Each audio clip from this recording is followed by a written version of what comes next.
Hola a todas, todos y todes las personas que nos acompañan el día de hoy. Muchas gracias por estar aquí con nosotros en esta edición de las series de conversatorios que tenemos en el Seminario de Intersecciones de lo Religioso.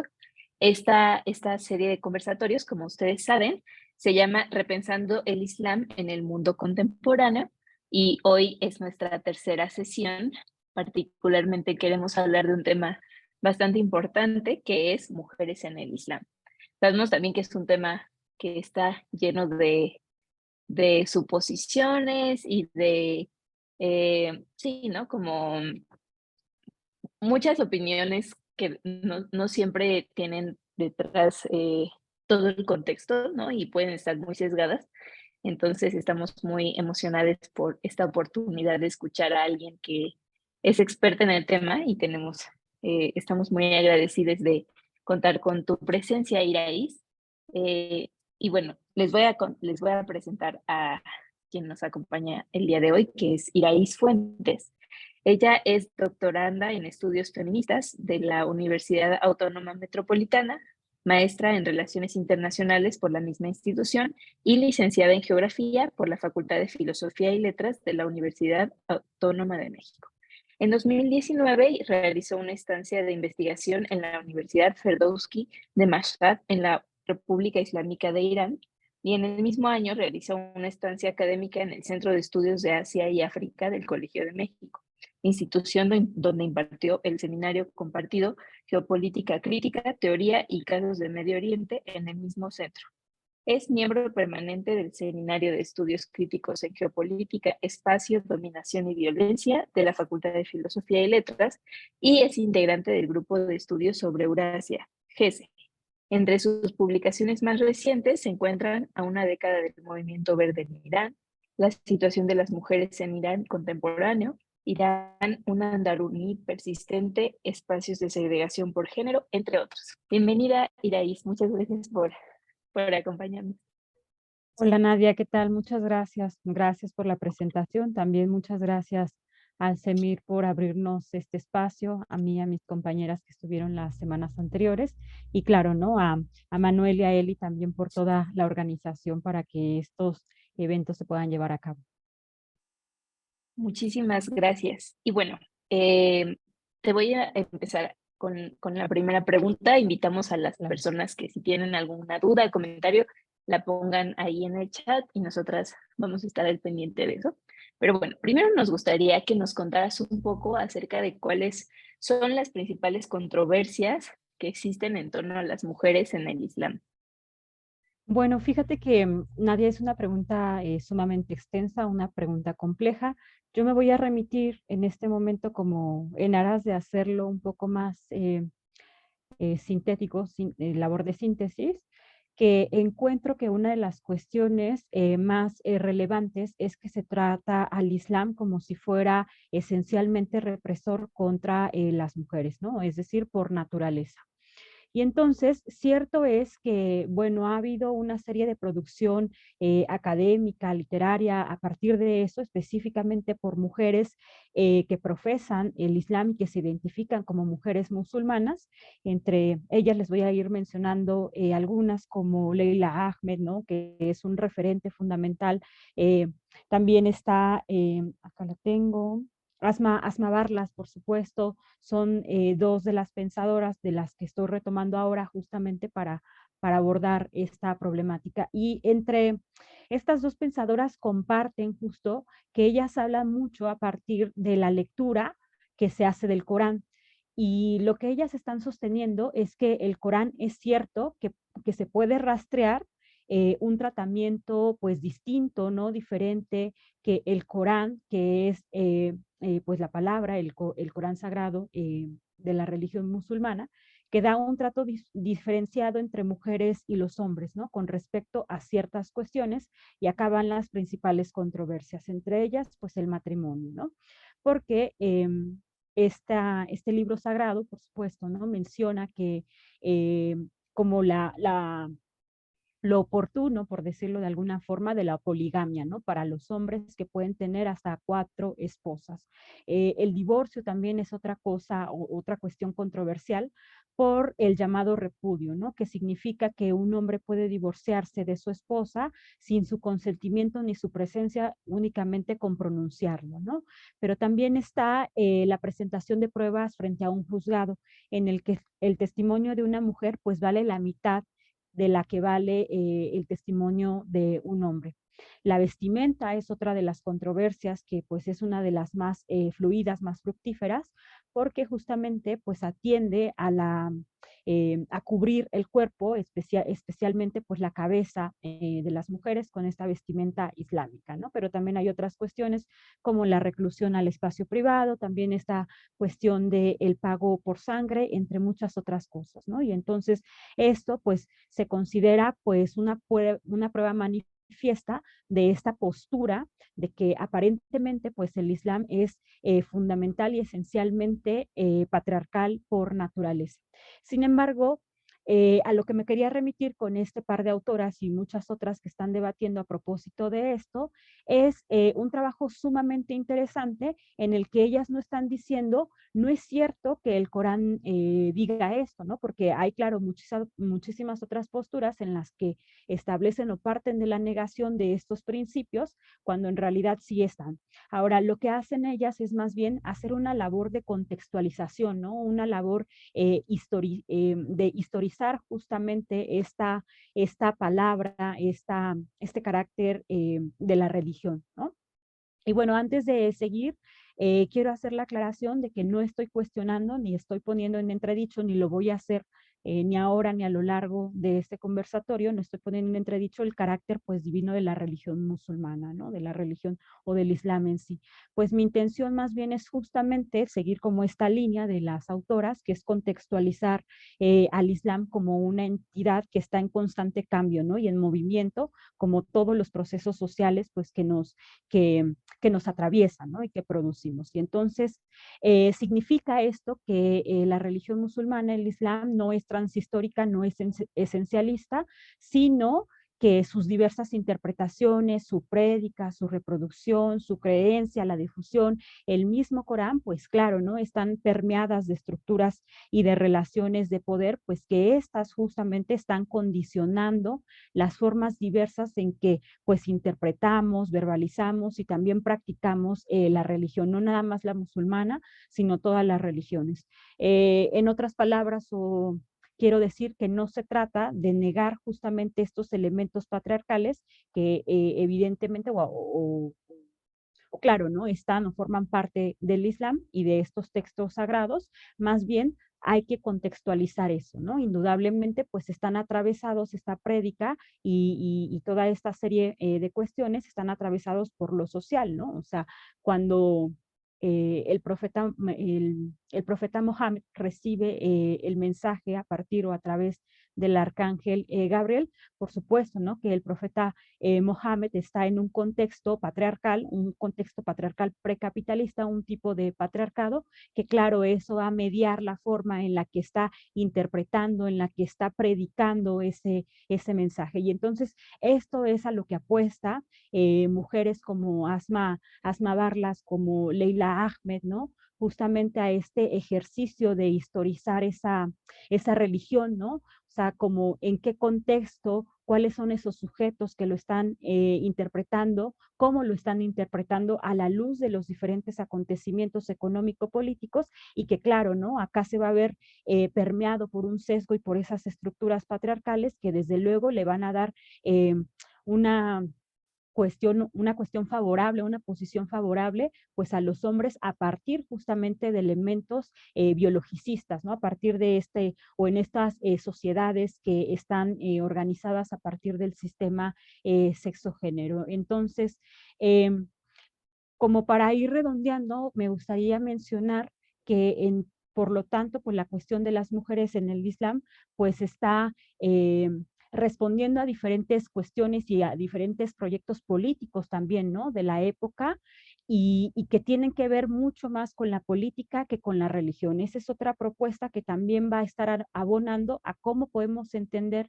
estas diferentes controversias en torno a las mujeres en el Islam, ¿no? Entonces, tenemos por un lado que justamente hay diversas instituciones, discursos, leyes, normas, estados, instalaciones, prácticas, reglamentaciones estatales, que estos van a recurrir de diferentes maneras a los diversos recursos de la religión, ¿no? Como es el tafsir, que es la exégesis coránica, pero también los hadith, que es las narraciones que detallan la vida y la praxis del profeta Mohammed, pero también a la misma Sharia, ¿no? Que es pues esta conocida coloquialmente como ley islámica. Y entre muchas otras elementos de la religión, van a ir abrevando de estos para ir justificando esas condiciones de subordinación y de jerarquización de las diferentes mujeres, ¿no?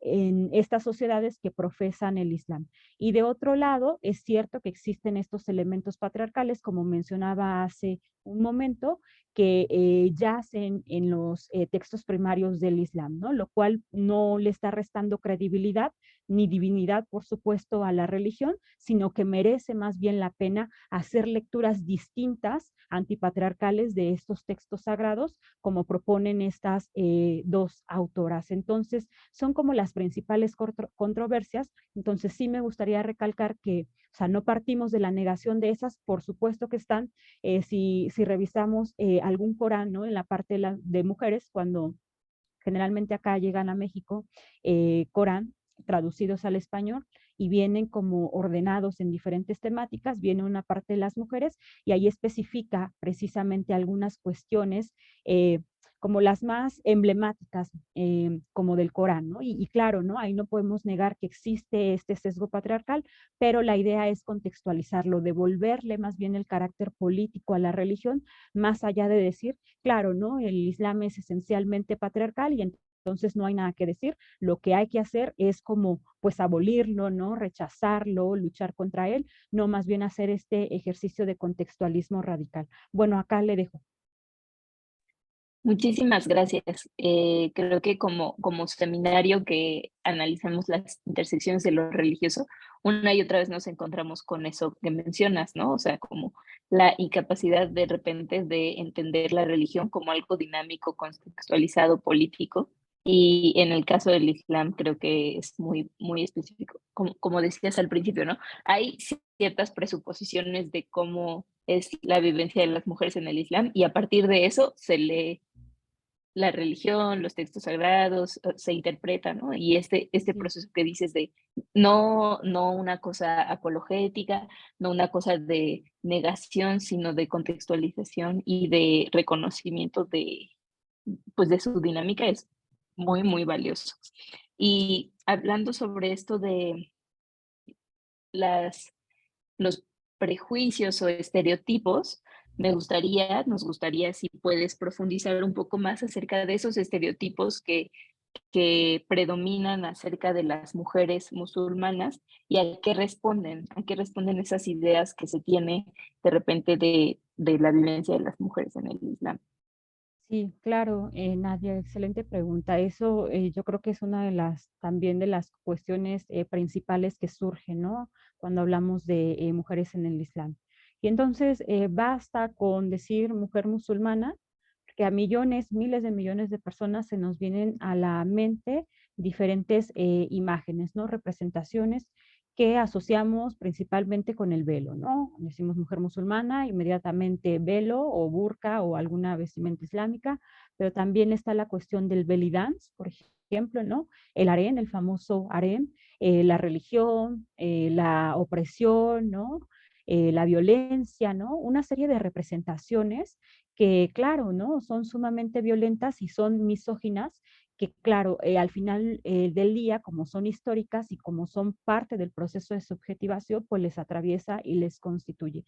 Y a propósito de esta pregunta, estaba justamente ahora pensando, eh, abordar esta cuestión de los estereotipos como una representación, ¿no? Porque los estereotipos básicamente son eso, ¿no? Son representaciones. Y estas representaciones, la producción de la representación, pues son fundamentalmente relaciones de poder, ¿no? Y estas representaciones forman parte de manera inherente a los diversos procesos de subjetivación política. Quiero decir, la producción de sujetos y sujetas, ¿no? Tanto por decirlo de alguna forma, tanto del exterior como de nosotras mismas, ¿no? Como un proceso de subjetivación en la que nosotras mismas nos estamos reafirmando como tal. Y entonces, estas representaciones hegemónicas, hay que decir, de las mujeres musulmanas, así entre comillas, como velada, ¿no? Como las mujeres exóticas, pero también las oprimidas, ¿no? En última instancia, pues la otra, pues son modelos que son hegemónicos y son resultado de diversos proyectos de dominación y de subjetivación también, que no están aparte o fuera de ese ser mujer musulmana, ¿no? Y tampoco están al exterior de ese sujeto que no es una mujer musulmana, ¿no? Una mujer no musulmana o bien una mujer occidental, ¿no? Sino que esas representaciones pues forman parte también constitutiva de estas configuraciones de lo que significa ser la mujer, ¿no? En términos hegemónicos, ya sea musulmana, occidental, oriental o lo que se quiera decir. Eh, Como para ejemplificarlo un poco, para darme a explicar un poco lo que quiero decir con esto. Esta producción histórica de las representaciones de las mujeres musulmanas, pues atiende a procesos, a un proceso de subjetivación doble. Por una parte, claro, ¿no? La idea está en estereotipar a estas mujeres como resultado, pero también como reproductor de los diferentes procesos de colonización, ¿no? Pero también el neocolonialismo, ¿no? El imperialismo en esta misma región, en la región, bueno, en el mundo musulmán, vamos a abrirlo un poco, y que bueno, al final del día lo que terminan haciendo estas representaciones, como son hegemónicas, suplantan e incluso llegan a suprimir el propio ser, ¿no? Lo reemplazan justamente con esos intereses hegemónicos, esas motivaciones políticas que están al final del día pues definiendo a lo otro, ¿no? Lo están constituyendo a su propia pues imagen y semejanza según estas pretensiones que tengan los propios colonizadores, ¿no? Y claro, bueno, esto forma parte, desafortunadamente, forma parte de su proceso de subjetivación, lo que significa una encarnación o sí, una corporización de todas esas formas de violencia. Pero por otro lado, esa misma representación de la mujer musulmana, pues hace parte también de los procesos de subjetivación de las mujeres que no son musulmanas, ¿no? O sea, la mujer occidental, porque se constituye a partir de la otra. Quiero decir, por decirlo así, cuando se inicia el proceso de representación de lo que significaba el musulmán y la musulmana, el objetivo era doble, no nada más representarles, sino representarse a sí mismo, ¿no? O sea, como todo eso que es la mujer musulmana, que es oprimida, velada, y todos esos asegúnes, esos estereotipos que tenemos ahora en la cabeza, es todo lo que tú no eres, ¿no? Entonces, así entonces se constituye como en una dualidad, más que dualidad, en una dialéctica, perdón, en el que, claro, ¿no? A partir de esos procesos de colonización, se está produciendo a sí mismo como sujeto colonizante, el colono más bien, y a esas mujeres que van a ser la insignia de lo que significa eso que se llama Occidente, ¿no? Y entonces es la mujer que es trabajadora, ¿no? Que es libre supuestamente, que tiene la capacidad de decidir, ¿no? Pero que al mismo tiempo es madre, ¿no? Es emprendedora, es congresista, y todas esas representaciones que le están haciendo partícipe de esos procesos de dominación y del que ella misma o de la que nosotras mismas formamos parte. Entonces, claro, ¿no? Cuando pensemos en estas representaciones, en estos estereotipos de la mujer musulmana, ahí hay un proceso de producción eh, sumamente violento, por supuesto, pero que tiene intereses específicos, ¿no? Y esos intereses específicos, por supuesto que son materiales, como fue o como ha sido el saqueo histórico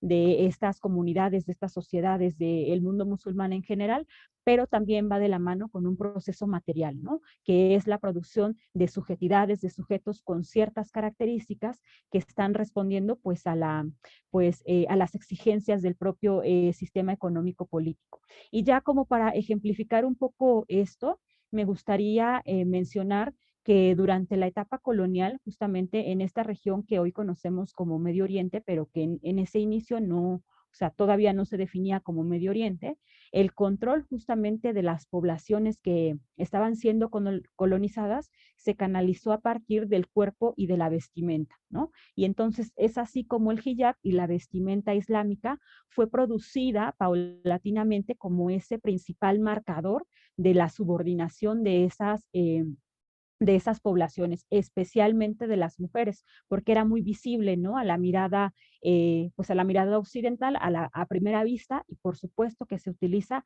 como ese instrumento para probar que se trata de sociedades, pues, incivilizadas, ¿no? Como prueba de atraso, ¿no? De estas mismas sociedades musulmanas. Y esto, claro que no es la misma representación o no son los mismos discursos que están articulando a, por ejemplo, el hijab, ¿no? Sino que van cambiando de manera constante y continua. Pero si lo pensamos hoy en día, pues estas representaciones siguen justificando esas estrategias geopolíticas que están orientadas justamente a la supuesta liberación y a la supuesta civilización de los sujetos colonizados, especialmente de las mujeres, de modo claro, ¿no? Que entonces el cuerpo y la vestimenta de las mujeres, pues nuevamente se va o continúa más bien instrumentalizándose en el ejercicio de estar reafirmando y reiterando esos procesos de dominación hegemónica y de colonización y que, claro, ¿no? Atraviesa de manera directa el cuerpo y la vida de las mujeres. Y como estos hay muchísimos ejemplos a partir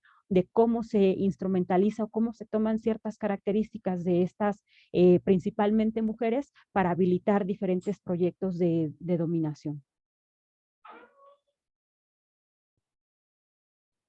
Me parece valiosísimo lo que dices y súper claro, ¿no? Me gusta que hayas iniciado como a responder esta pregunta sobre los estereotipos, como poniendo, o sea, como poniendo en el centro que esas representaciones corresponden a una narrativa de poder, ¿no? Y normal, y lo que decías, ¿no? Se construyen como en esta construcción de la otredad y que muchas veces se hace para legitimar esta idea de que ellas son oprimidas y nosotras y ustedes no, ¿no? Porque ni siquiera es y nosotros, o sea, como y ustedes no, también invisibiliza muchas cosas, ¿no? Y si es Claro, una narrativa, no es, esa presunta libertad no es intrínseca de la occidentalidad, ¿no? Es claro, construida en torno a ese otro, ¿no? Entonces, sí. me parece muy, muy, así me abre los ojos la manera en la que lo planteas.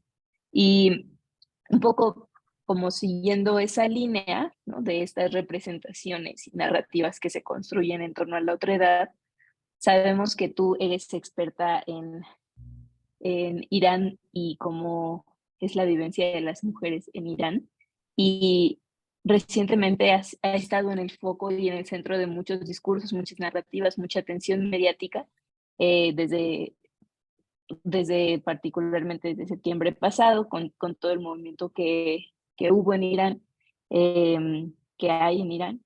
Y nos gustaría como escucharte y que te explayes y que nos cuentes sobre, desde tu mirada, cómo podemos comprender y también responder a ese movimiento que está sucediendo en Irán, ¿no? En este contexto en el que todo el mundo quiere o siente que tiene que tener una opinión y sabemos que es algo muy, muy complejo, ¿no? Entonces nos gustaría como escucharte hablando al respecto. Sí, claro. Gracias, Nadia. Excelente pregunta. Fíjate que ahora mismo escuchándote me remitía a a otra pregunta, ¿no? Para responder la pregunta que viene ligado a la anterior y que de pronto ha salido muchísimo como en medios de comunicación y demás, ¿no? Y entonces yo me preguntaría entonces, ¿en qué medida lo que está aconteciendo actualmente en Irán tiene que ver con la religión en general y con el Islam en particular? Y bueno, yo me respondería a mí misma que pues muy poco, ¿no? O sea, esto lo que está aconteciendo en Irán, las protestas actuales, no giran alrededor de la identidad musulmana, ¿no? Son protestas específicamente contra el modelo de la República Islámica de Irán y que tiene demandas de índole económico, políticas, sociales e incluso en una menor medida, pero no por ello menos importante, también culturales. Y entonces, ya como bien decías, Nadia, ya hace 2 meses justamente, se ha prolongado una serie de protestas masivas que hemos visto en manifestaciones en las calles, pero también hemos visto cómo diferentes mujeres queman su velo, ¿no? Y esta como una forma de representación de la desaprobación del régimen por parte de las mujeres. También hemos visto a manera de protesta que muchas mujeres se han cortado el cabello y esto es muy simbólico porque sigue la consigna de sin cabello no hay pecado.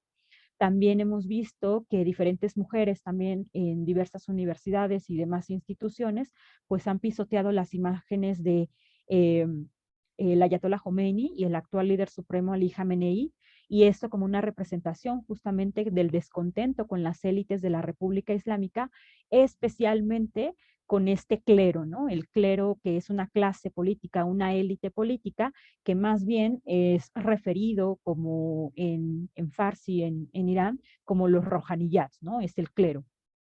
Eh, También hemos visto sentadas en diferentes universidades del país, huelgas generales como en la parte kurda de Irán, como del Sindicato de Trabajadores Petroleros. También hemos visto diversos y diversas artistas, ¿no? Futbolistas, deportistas, cantando canciones de protesta, haciendo alusión justamente a la desaprobación contra el régimen que está llevando a cabo una represión pues sin medida, ¿no? También hemos visto a lo largo de estos 2 meses hackeo de páginas, programas oficiales del gobierno, entre muchas otras prácticas de resistencia que justamente lo que están haciendo es enfrentarse a esta vorágine de la violencia que también ya se prolonga por 2 meses. Y entonces la diversidad de estas formas de protesta en Irán están evidenciando pues que hay un carácter estructural de fondo, ¿no? Y que las demandas no solamente se limitan a la cuestión de la vestimenta, como en un principio se llegó a especular, a vaticinar desde Occidente y de diferentes partes del mundo, sino más bien que está tendiendo a un llamado de la justicia social, ¿no? También una lucha por la autonomía, especialmente de las mujeres, a la libertad y a la vida misma, ¿no? Como justamente lo menciona una de las consignas más famosas que pues ha dado la vuelta al mundo y que claro, ¿no? Tiene toda una genealogía. Mujer, vida, libertad, que surge en Turquía, más tarde es reapropiada por las kurdas en Rojava, y hoy vemos que las y los iraníes están retomando esa consigna como una forma de protesta que tiene una potencialidad bastante, bastante amplia. Y bueno, si no se trata como de una revuelta contra el hijab en sí mismo, lo cierto es que pues se ha recurrido, como hemos visto a lo largo de diversas semanas, pues la quema de esta prenda, ¿no? Y la quema del hijab es un acto simbólico que representa una afrenta directa contra el Estado-nación, ¿no? Y esto es porque la nación iraní específicamente, y la nación iraní ya en la forma de una república islámica a partir del 79, se ha institucionalizado en la diferencia justamente de género, ¿no? Bueno, no nada más la nación iraní, sino la nación en general, se fundamenta generalmente en esta diferencia de género, en medida justo que sus diferentes narrativas pues recurren a diversos estereotipos que son del tipo genéricos, como los que hemos visto anteriormente, y esto con la intención de producir o crear un sentido de afinidad y de cercanía y de pertenencia entre las sociedades, ¿no? Y entonces la réplica de esta forma de desobediencia civil por parte de diferentes mujeres iraníes, este, quienes estas mujeres han descubierto sus cabezas en las calles, lo que están haciendo pues es desafiar justamente a uno de los pilares más importantes de la República Islámica, como lo que es pues ser una mujer obediente, devota y cuyo deber más importante es el de ser madre. Entonces, hay una, eh, una carga simbólica sumamente amplia, sumamente interesante detrás de esta desvelación, ¿no? De las mujeres y la posterior quema de los hijab, que va mucho más allá de una consigna en contra del Islam o contra la vestimenta islámica. Tiene un carácter político fundamentalmente, un carácter que va en contra o que está en resistencia contra el Estado-Nación y particularmente la forma en que ha adquirido el Estado en este estadio o en esta fase neoliberal donde la violencia se ha recrudecido, especialmente contra las mujeres y contra las poblaciones minorizadas. Y entonces un sentimiento también de indignación ha invadido el país y bueno, las calles tanto de ciudades como de provincias mucho más pequeñas. Y esto es por todas las problemáticas estructurales que se han ido abonando a lo largo pues, de los últimos 40 años y que en los últimos 10, 15 años se ha agravado bastante, ¿no? Ha estallado en una crisis de diferentes proporciones y que, claro, ¿no? Las y los que están resistiendo son la sociedad civil. Y entonces, esta lucha que actualmente encabezan las mujeres y que, claro, ¿no? Está también acompañada de hombres y de diversos grupos sociales, es de carácter sistémico o es por lo menos mi lectura, y esto lo menciono porque está abrevando de diferentes demandas, ¿no? No nada más ya es en cuestión de los derechos y las libertades de las mujeres, que desde luego es fundamental para la lucha, es fundamental para impulsar una serie de cambios que claro, ¿no? Van a tener van a surgir en este movimiento que ya se ha prolongado durante varias semanas y que claro, ¿no? Ya se ha visto como uno de los más largos o más extensos en los últimos años en Irán, pero que también está brevando de demandas contra la corrupción, contra la impunidad, la inflación, ¿no? La inflación este año en Irán tan solo alcanzó el 40%. Eh, y lleva por lo menos 4 años arriba del 35%. Y esto también tiene que ver con la mala gestión de la pandemia por COVID-19,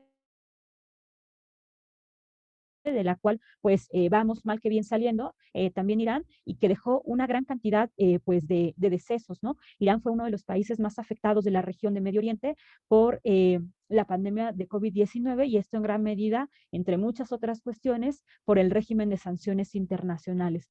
Pero esto también tiene que ver, estas protestas, estas demandas tienen también que ver con ese reforzamiento a la Guardia Revolucionaria y a las fuerzas de seguridad y del orden, ¿no?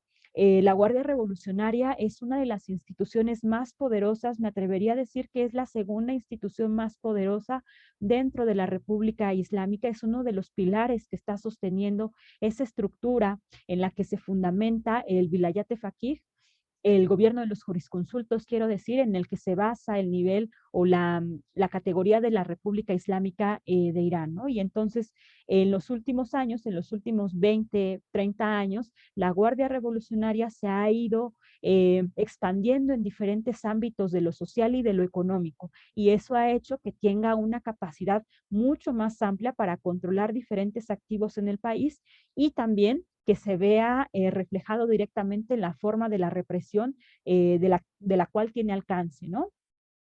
También son protestas contra el propio autoritarismo de la Guardia Revolucionaria, pero también de otros aparatos de seguridad que conforman el régimen, de la administración ultraconservadora, porque hay que decir que estamos en un periodo de ultraconservadurismo en donde han cerrado filas aparentemente la figura del líder supremo Ali Khamenei, el poder judicial y el parlamento, ¿no? Que acá han hecho una figura de contrapeso en contra de cualquier cambio o de cualquier transición justamente del propio régimen, del propio modelo de la República Islámica, y por supuesto que esto genera descontento, genera rabia, violencia y una serie de cuestiones que, claro, ¿no? Estamos viendo que las y los iraníes están en contra o están manifestándose en contra de eso. También cabe decir que acá han abonado bastante esas consecuencias estructurales de las sanciones económicas que ya se rastrean con mucha más fuerza a partir del año de 2018, ¿no? Cuando Donald Trump se retira del pacto del Plan de Acción Integral Conjunto, que es justamente este pacto en donde estaban mediando la regulación del enriquecimiento de uranio por parte de Irán a cambio de este progresivo desmantelamiento del régimen de sanciones internacionales y que, bueno, a partir de la salida de Donald Trump, estas sanciones se han recrudecido y claro, ¿no? Los mayores afectados son las y los iraníes. Y también, pues, esta violencia, ¿no? Contra las mujeres que les mencionaba y de las cuales han sido víctimas, por ejemplo, la misma Masa Amini, que fue la gota que derramó el vaso, ¿no? Pero también de sociedades minorizadas como los kurdos, baluchis, entre una serie de minorías, claro que el régimen está atentando especialmente contra esas poblaciones.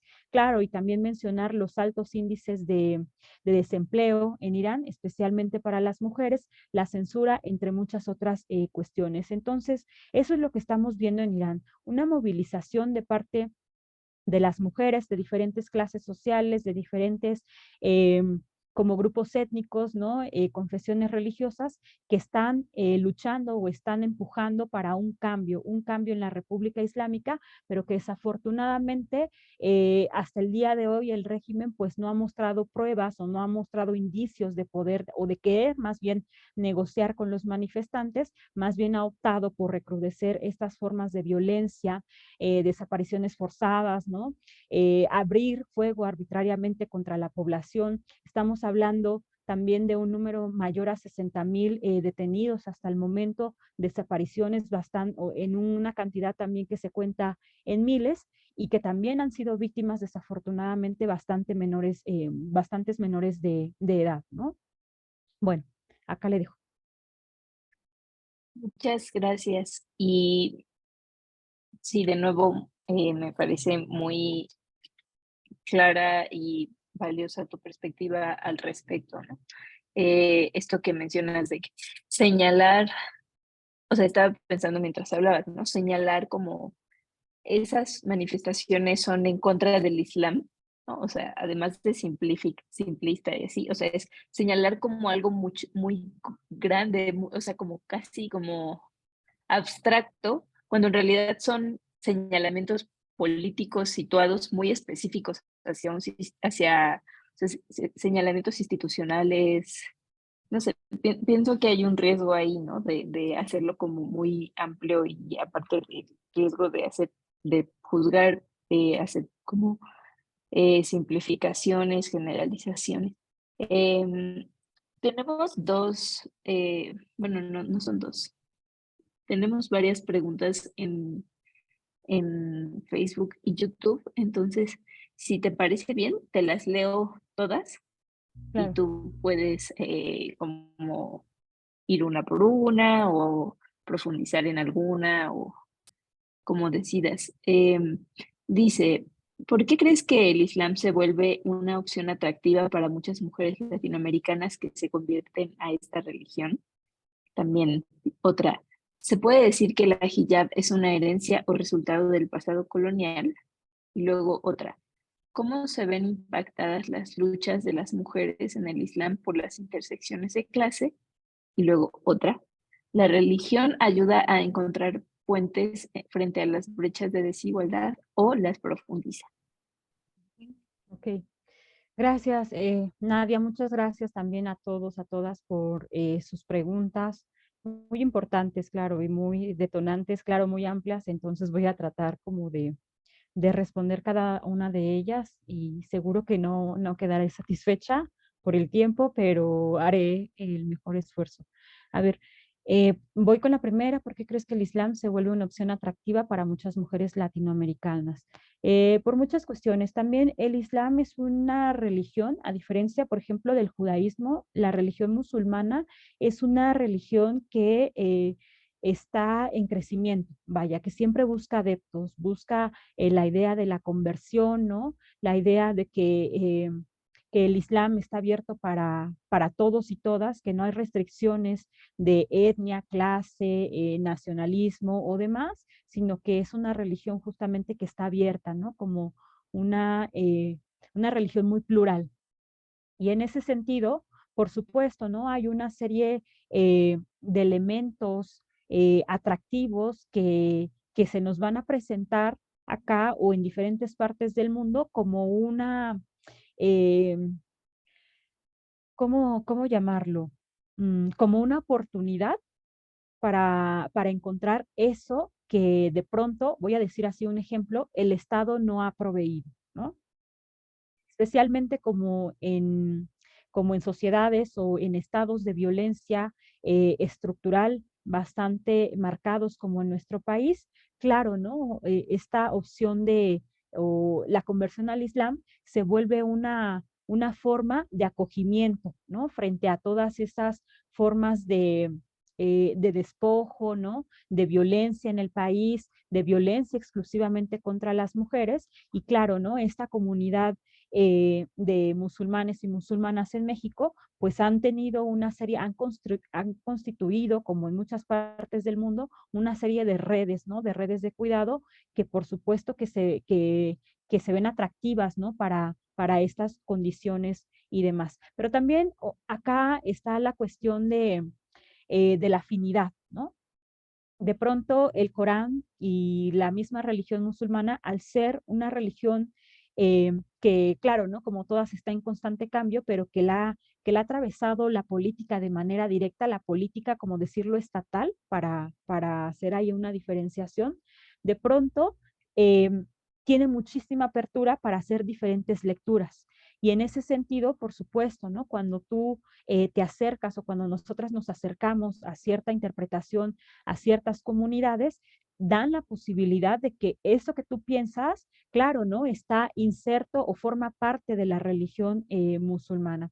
Eh, y contesto esto porque me acordaba de un par de amigos, bueno, una pareja que conozco acá de musulmanes, ambos son mexicanos y ambos son conversos, ¿no? Y entonces, platicando con ellos y con su propia comunidad, porque me acerqué justamente a su comunidad, la UMA, ¿no? Como le llaman acá en México, y estos lazos de solidaridad, esta forma en la que pueden o que llevan justamente la política, justamente a los sermones, es sumamente interesante este arrastre, esta fuerza que ha conseguido, como por lo menos en nuestro país y en el propio contexto en donde yo lo conocí. Entonces, se vuelve muy atractivo, ¿no? En ese sentido, esas formas de cuidado, esas redes, ¿no? Esas posibilidades también que te abre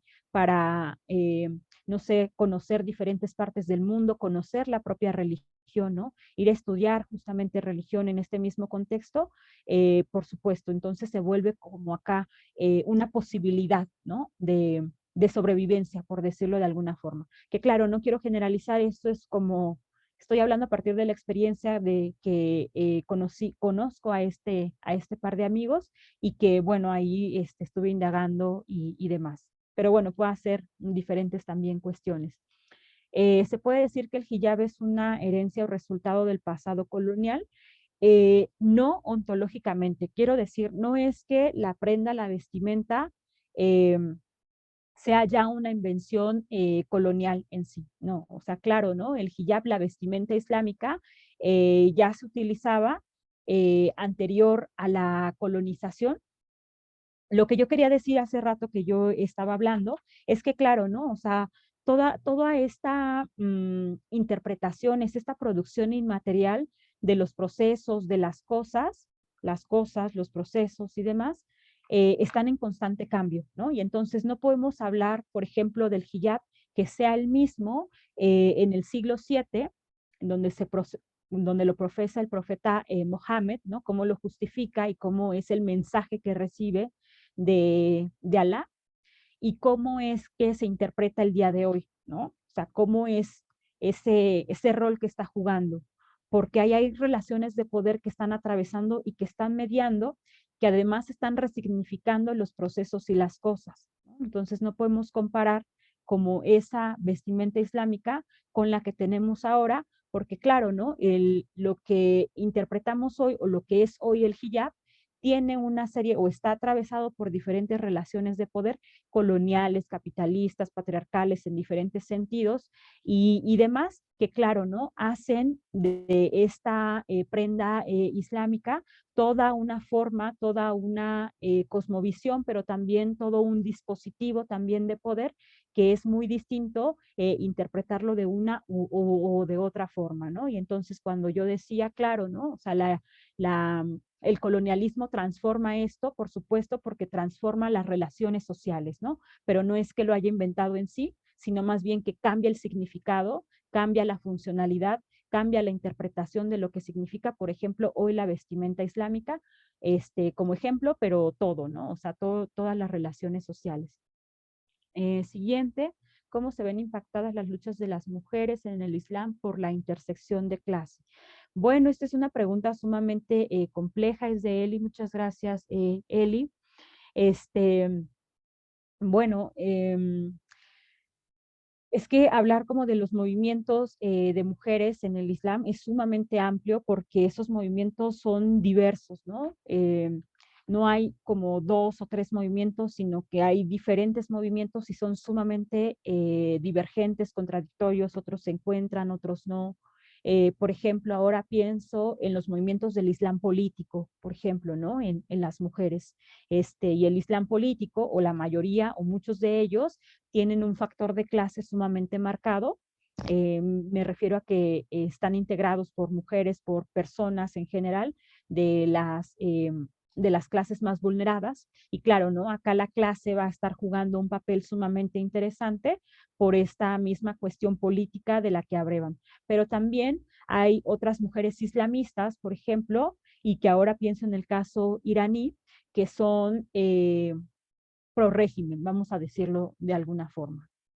Es mucho más complejo, pero vamos a decirlo, ¿no? Son las que están a favor del régimen islámico y que claro, ¿no? Acá van a estar mujeres que más o menos son de clase media, que son las que están más posicionadas, pero también otras mujeres que son de los sectores más vulnerados y que a partir de ciertos subsidios, ciertas regalías, van a estar ganando adeptas, ¿no? A su propio movimiento. Entonces, sí, o sea, la cuestión de la clase va a ser fundamental. Sin embargo, acá como estamos hablando de mujeres, por ejemplo, islamistas, acá como el principal factor de abrevación o de cohesión política va a ser justamente eso, ¿no? El hecho de que son mujeres musulmanas que profesan cierto tipo de confesión o de interpretación del Islam y que claro, ¿no? O sea, estas cuestiones de clase y de género, de raza, de etnia, van a jugar un papel un tanto secundario, ¿no? A fin justamente de no como decirlo, fragmentar a esa comunidad que han formado a partir de la identidad musulmana, ¿no? O islamista, eh, que no es lo mismo, por cierto. Por último, la religión ayuda a encontrar puentes frente a las brechas de desigualdad o las profundiza. Depende, ¿no? Depende de cómo se utilice la religión.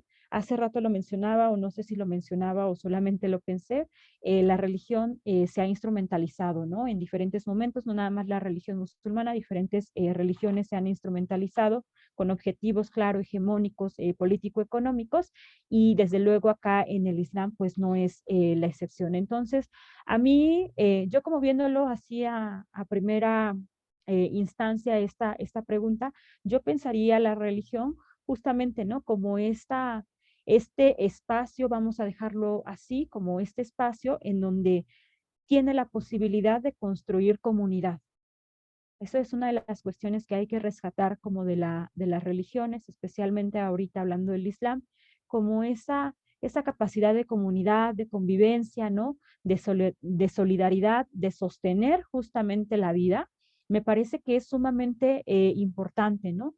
Y esto de generar puentes también es relevante o a mí me convoca en muchos sentidos, porque ahora mismo, ahora pensándolo, como parte de mi tesis doctoral, estoy trabajando con tejedoras de alfombras persas en Irán, ¿no? Y entonces, como la idea de esto, lo que he estado indagando un poco, es justamente cómo estas mujeres, estas tejedoras de alfombras, con estas vidas, estos niveles de vida económicos tan precarias, cómo logran sostener a la familia, cómo logran sostener la vida a pesar de la violencia estructural bajo la que viven, ¿no? Y entonces estos grupos, estas organizaciones de mujeres que, claro, ¿no? O sea, la mayoría son tejedoras, ¿no? Forman parte de la misma comunidad en términos como, no sé, o sea, como de provincia y demás, pero que también la religión va a jugar un factor fundamental.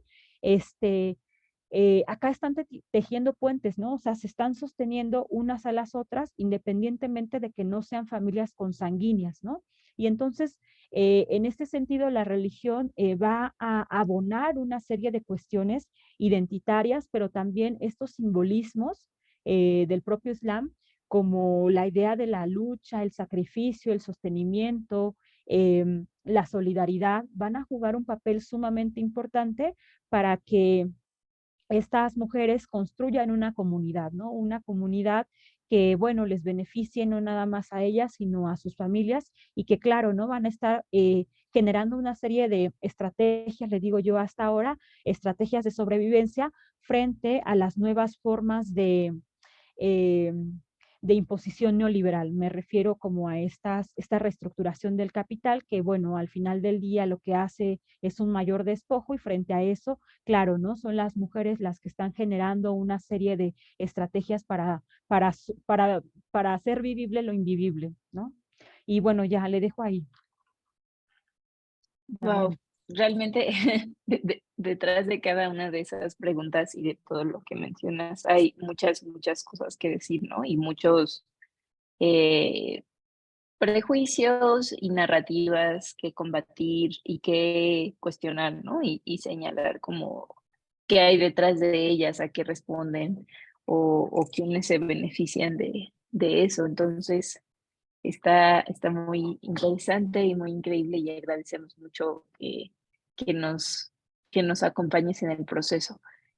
Como seminario, lo que mencionaba antes, ¿no? O sea, como que si el interés son las intersecciones de lo religioso, eh, esto que mencionas es, es eso, ¿no? O sea, es como pensar lo religioso en sus complejidades y todo lo que lo atraviesa, ¿no? Y todas estas formas de comunidad, todas esas narrativas, todas esas dinámicas institucionales y externas a la institución, ¿no? Y esos cruces, esas dinámicas. Entonces, pues sí, es muy valioso todo lo que nos mencionas y agradecemos mucho, em, pues sí, que lo compartas con nosotros, ¿no? Y bueno, creo que estamos llegando al final de nuestro conversatorio. No sé si te gustaría decir alguna otra cosa, si tienes algo que digas, ah, eso se me olvidó, o no sé si tengas algo más que contarnos. Sí, bueno, ya como última cuestión, yo les recomendaría a propósito de estos temas de las mujeres en el Islam, que es un tema pues que no se agota, yo les recomendaría a estas autoras como Leila Ahmed. Leila Ahmed es fundamental, es crucial como para introducirnos a estos temas. También pues la mismísima Fátima Mernissi, ¿no? Que pues ella la consideramos, se considera como la precursora de los feminismos islámicos y que bueno, ha traído muchísimos debates a la mesa. También les recomiendo a Asma Barlas. Asma Barlas tiene un trabajo impresionante, un trabajo de investigación bastante amplio a partir o de las mujeres en el propio Islam. Y también les recomiendo a Ángeles Ramírez, ella es española y ha trabajado muchísimo la cuestión de las mujeres musulmanas, específicamente de la vestimenta, ¿no? Entonces, son como algunas de las mujeres que tenemos como en el radar, hay muchísimas más, pero bueno, como las fundamentales son ellas. y que bueno, hay que reconocerles, ¿no? Todo ese trabajo porque de pronto buscamos o lo primero que nos aparece cuando ponemos mujeres en el Islam o mujeres musulmanas, pues nos salen ciertas referencias, ¿no? Occidentales, pero también de hombres, ¿no? Y entonces acá tenemos a una serie de mujeres que son musulmanas, son de la región y que están produciendo un conocimiento bastante amplio, al cual pues sí es importante que nos acerquemos nosotras para ir dialogando, ¿no? Sí, solo eso, Nadia. Muchas gracias, por cierto. Muchas gracias a ti, al Semir, a Manuel y a Eli por la invitación y por toda la organización. Yo encantada de estar por acá con ustedes. Muchas gracias a ti, en verdad ha sido un gusto, un honor, un placer escucharte. Y gracias a las personas que nos acompañaron, gracias por estar, gracias por su interés en estos temas y nos vemos la siguiente semana con otra edición de este ciclo de conversatorios sobre el Islam en el mundo contemporáneo. Cuando iniciamos la transmisión les pusimos una imagen. Si no lo saben, el Semir tiene Coffee, que es una plataforma para dar donaciones, como si nos estuvieran invitando un café.